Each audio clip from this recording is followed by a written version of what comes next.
Bonjour et bienvenue à on a eu la capsule introductive et cette fois-ci, on a la capsule web, la première, parce qu'on aborde vraiment du contenu. Et le premier thème sur lequel j'ai décidé de traiter, c'est le PQRST.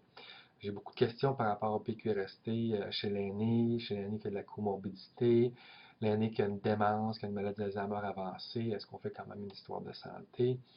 Donc, je croyais que ce serait un bon thème pour débuter. Ces questions-là viennent autant des étudiantes en sciences infirmières que des infirmières en formation continue.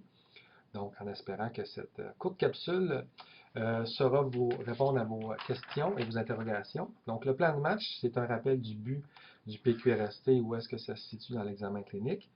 Ensuite de ça, la signification de la lettre U, parce qu'on des fois on l'utilise, des fois on ne l'utilise pas en termes dans le PQRST ou PQRSTU. En fait, le contenu est toujours là. La notion de malaise dominant. Et enfin, l'aspect de journaliste versus enquêteur. Donc, premier point, l'examen clinique a deux composantes, l'histoire de santé et l'examen physique. Donc, l'histoire de santé, elle, on peut parler d'anamnèse, on peut parler de questionnaire de santé, c'est synonyme. Et le but de l'histoire de santé, dans le fond, quand on la réalise, c'est d'arriver à avoir des hypothèses sur le malaise qu'une personne vit. Donc, une personne a, par exemple, des douleurs diffuses à l'abdomen. Quand on fait notre PQRST, ben, au bout du PQRST, on peut avoir comme hypothèse, ah ben finalement, c'est l'abdomen que la douleur diffuse est présente chez l'aîné. Par contre, avec le PQRST, je mets l'hypothèse que son problème est d'origine cardiaque. Donc, je vais faire l'examen physique du cœur. Certaines fois, je ferai l'examen physique de l'abdomen parce que avec le PQRST, je vois que c'est accompagné de vomissements, de diarrhée, de crampes ou des choses comme ça. Donc, je vais faire l'examen physique de l'abdomen. Première chose, il faut savoir que l'histoire de santé, c'est d'analyser une situation pour me faire émettre des hypothèses sur l'origine du problème qui va m'amener à faire l'examen physique du système ou l'organe le plus probable qui cause le malaise vécu par l'aîné. Donc, le PQRST, c'est un angle d'analyse d'une situation. On a beaucoup parlé au Québec du PQRST en lien avec la douleur. Et c'était souvent l'exemple unique qui était servi, ce qui fait que plusieurs personnes ont pensé que le PQRST, ça se faisait juste en rapport avec la douleur. Sachez que le PQRST, ça se fait avec n'importe quel signe ou symptôme. Okay? Parce que ça, c'est un autre élément. Plusieurs pensent qu'on peut juste faire le PQRST avec des symptômes subjectifs. Donc, je vous ferai la démonstration au cours de cette petite capsule-là que le PQRST, c'est un angle d'analyse d'abord. On peut le faire aussi avec un signe tel qu'une chute, par exemple. Donc, le but de l'histoire de santé maintenant est établi. Parlons des fameuses lettres U, parce que, bon, dans tous les volumes parlent du PQRST, à l'exception du PRN qui parle du PQRSTU. OK? Ils ont rajouté la lettre U pour dire qu'il était très important d'aller chercher le point de vue de la personne sur sa situation, le malaise qu'il vit, en lui demandant qu'est-ce que vous pensez qui pourrait expliquer les symptômes ou le malaise que vous vivez. OK? Donc, c'est vraiment d'aller chercher le point de vue de la personne.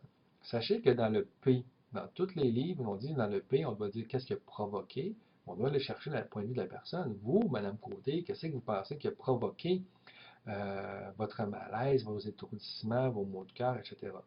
Donc, sachez qu'à la base, on doit toujours aller chercher le point de vue de la personne, qu'on utilise le PQRST ou le PQRSTU. Si on ajoute la lettre U, c'est un choix arbitraire. C'est un bon choix. Si vous le faites, dans le fond, c'est à votre discrétion. C'est juste que vous voulez peut-être mettre davantage l'emphase, vous assurer que les gens n'oublieront jamais d'aller chercher le point de vue de la personne. Mais sachez qu'en tant que tel, quand on utilise le PQRST tout court, ça ne veut pas dire qu'on ne s'intéresse pas au point de vue de la personne. Non, on s'y intéresse autant. Deuxième point, la notion de malaise dominant. Donc, le malaise dominant, ce qu'il faut savoir, c'est que chez l'aîné, on arrive souvent dans des situations, surtout chez les 75 ans et plus, où est-ce qu'ils ont de l'arthrite, de l'arthrose, de l'ostéoporose, du diabète, je ne sais pas, une insuffisance cardiaque, des vertiges. Donc, il y a plusieurs problèmes qui peuvent être en même temps chez la personne âgée. Ce qui fait que lorsqu'il y a un malaise, un nouveau malaise que la personne va avoir, par exemple, elle a des nausées, bien, lorsqu'on fait l'histoire de santé, on fait le PQRST, des fois, ce qui va arriver, c'est qu'on va bifurquer sur des symptômes qui sont plus liés au malaise vécu par la personne. Donc, elle pèse sur la cloche pour voir l'infirmière parce qu'elle a des nausées. L'infirmière fait son PQRST, puis là, elle dit, ben, avez-vous d'autres signes, d'autres symptômes à part vos nausées? Puis là, la personne, des fois, elle va bifurquer, elle va dire, ah ben oui, mon oreille elle bourdonne, et tout ça. Puis là, on se perd un petit peu sur d'autres symptômes que la personne a, par exemple, parce qu'elle fait de la l'acouphène depuis déjà 5 ans.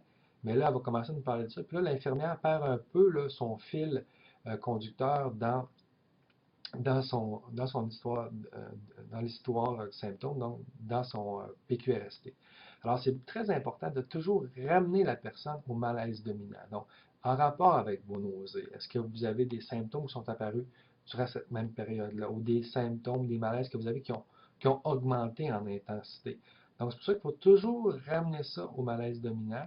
Et moi, ce que je me rends compte dans mon coaching clinique que je fais, c'est que quand on ne fait pas ça, les gens ont un peu de difficulté à suivre, à faire à garder le fil durant leur PQRST. Et le PQRST se prolonge inutilement également parce qu'on va toucher à des symptômes ou des signes qui sont déjà connus et qui ne sont pas en lien avec la situation actuelle.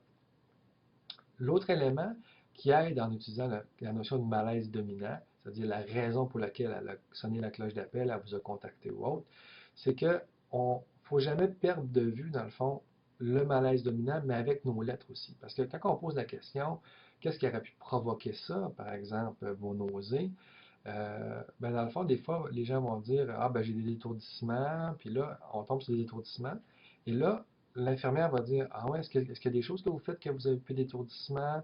Pouvez-vous me décrire vos étourdissements? Puis, depuis quand vous avez des étourdissements? Puis là, on vient de bifurquer, sans trop se rendre compte, le malaise dominant, c'est d'aller nausées.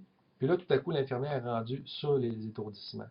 Donc, c'est pour ça qu'il est très important d'emblée de parler du malaise dominant, de l'identifier, puis de garder le focus là-dessus. Puis c'est dans les signes et symptômes associés que là, on ira plus en profondeur sur les étourdissements, le bourdonnement d'oreilles, les changements éliminatoires, la perte d'autonomie, la faiblesse, etc. Donc, mais c'est le PQRT seront en lien avec le malaise dominant. Puis le S, c'est les signes et symptômes associés au malaise dominant. Donc, j'espère que cette notion-là aussi est maintenant plus clarifiée pour vous, parce que vraiment, en clinique, ça fait une différence de ne pas perdre de vue le malaise dominant. Évidemment, ici, c'est une explication théorique. Il faut rester sensible à ce que la personne nous dit, les nuances, les changements qui peuvent apparaître en cours d'entrevue. Mais je vous dirais que par expérience, dans la majorité des cas, ça va très très bien de travailler avec le malaise dominant et on garde un bon fil conducteur durant notre interrogatoire, puis ça permet aussi de faciliter le choix de l'examen physique qu'on va faire par la suite selon ce que la personne a comme problématique. Euh, Dernier point, journaliste ou enquêteur. Parce que certaines personnes croyaient que quand une personne a une démence, on ne peut pas faire un examen, une histoire de santé. On ne peut pas faire le PQRST parce que quand il y a une démence de type Alzheimer à la stade modéré ou avancé, comme on sait, les notions d'introspection, de subjectivité sont nettement réduites. Donc, elles ne peuvent pas nous répondre avec précision à nos questions qui émanent du PQRST. Mais ce qu'il faut savoir, c'est qu'on a quand même l'obligation de faire un PQRST dans un tel cas, mais au lieu de le faire selon la méthode classique, dite journalistique, on va la faire selon la méthode enquêteur, et à ce moment-là, ça va être davantage analytique comme situation. Parce que vous comprenez, lorsqu'on arrive dans des milieux comme le milieu d'hébergement, où est-ce qu'on a 70% de notre clientèle qui ont des démences, donc 33% qui sont au stade sévère, il faut quand même faire notre PQRST dans cette population-là pour être en mesure de découvrir les causes sous-jacentes des malaises qu'elles peuvent vivre.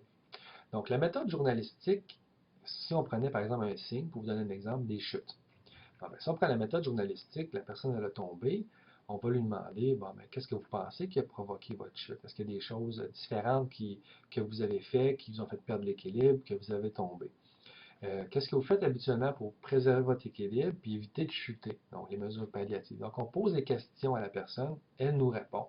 On lui demande, si on ne l'a pas vu, on lui demande comment vous êtes tombé. Pouvez-vous me décrire ça? Est-ce que c'est affaissé tout droit, tombé vers l'avant, tombé de l'arrière, sur le côté?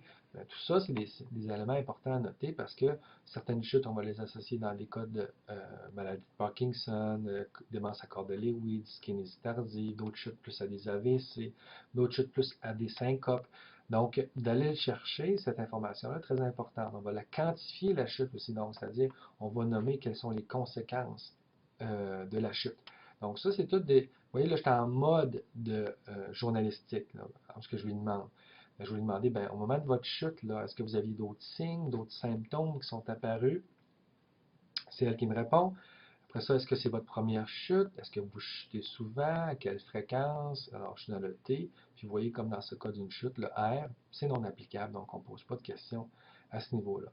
Donc, mode journalistique, tout simplement, j'adresse des questions à la personne, elle me répond. Concernant plutôt le mode enquêteur, c'est exactement la même chose, sauf que c'est beaucoup plus difficile. C'est que je troque mon micro pour un calepin d'enquêteur.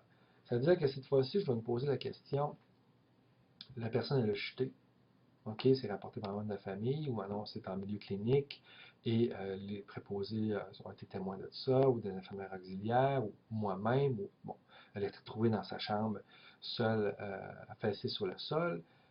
Moi, je dois quand même me poser des questions. Donc, je me dis, qu'est-ce qui aurait pu provoquer ça? Donc, évidemment, en posant cette question-là, si je sais, on va donner ça facile, un hypotenseur qui a été changé quelques jours avant, en termes de dosage, moi, ça me permet de dire, oh, ça me fait émettre l'hypothèse que l'hypotenseur pourrait être en rapport avec ça. Chez une diabétique, des hypoglycémies, mais je dois me poser la question, qu'est-ce qui aurait pu provoquer sa chute? Qu'est-ce qu'elle semble avoir fait différemment de d'habitude puis qui a contribué à sa chute? Donc, est-ce qu'elle a omis des mesures palliatives? Donc, habituellement, quand elle circule dans sa chambre, elle a sa marchette ou elle allume les lumières ou elle demande de l'aide. Et là, ce qu'on se rend compte, c'est que sa marchette est au pied de son lit, puis elle se retrouve sur le côté du lit. Donc, elle a marché, dans le fond, sans son aide d'appoint habituelle. Je vais essayer de qualifier la chute, la manière qu'elle a été retrouvée au sol. Je vais la quantifier en décrivant un peu les séquelles, les conséquences immédiates de la chute. Région, comme on dit, c'est pas applicable. Je vais me dire, est-ce qu'il y a d'autres signes, d'autres symptômes apparents à la situation de la chute? Bon, ça, évidemment, plus je vais avoir été témoin de la chute, plus ça sera facile. S'il y avait de l'essoufflement, des étourdissements évidents, donc des pertes d'équilibre préalables, de l'cyanose, un faciès figé, bon. Donc, je vais aller chercher les signes et symptômes associés. Et je vais me poser une question, est-ce que c'est sa première chute? Est-ce qu'elle a chuté fréquemment ces derniers temps? Etc. Donc, je vais être en mesure de faire le T également. Donc, ça pour vous dire, c'est que le PQRST, c'est d'abord et avant tout un angle d'analyse qui va me permettre de mieux comprendre les malaises que vivent les aînés. Des fois, ils peuvent me le communiquer clairement en méthode journalistique, c'est facile. Puis des fois, il faut que je redouble d'efforts parce que je dois le faire sous forme d'enquêteur avant de passer à l'étape de l'examen physique. Donc, si on récapitule, je voulais vous parler du but du PQRST, c'est fait. Je voulais vous parler de la lettre U, c'est également fait, du malaise dominant, l'importance de l'établir. Et finalement, concernant la stratégie de journaliste et enquêteur, de bien comprendre que chez une personne qui a des déficits cognitifs, il faut quand même faire l'histoire de santé dans une situation aiguë, mais on le fera davantage sous le modèle de se poser les questions à soi-même pour trouver l'origine des symptômes que cette personne a vécu. Alors, c'était la première capsule web de contenu et j'espère bien vous retrouver bientôt pour d'autres thématiques. Merci pour votre attention.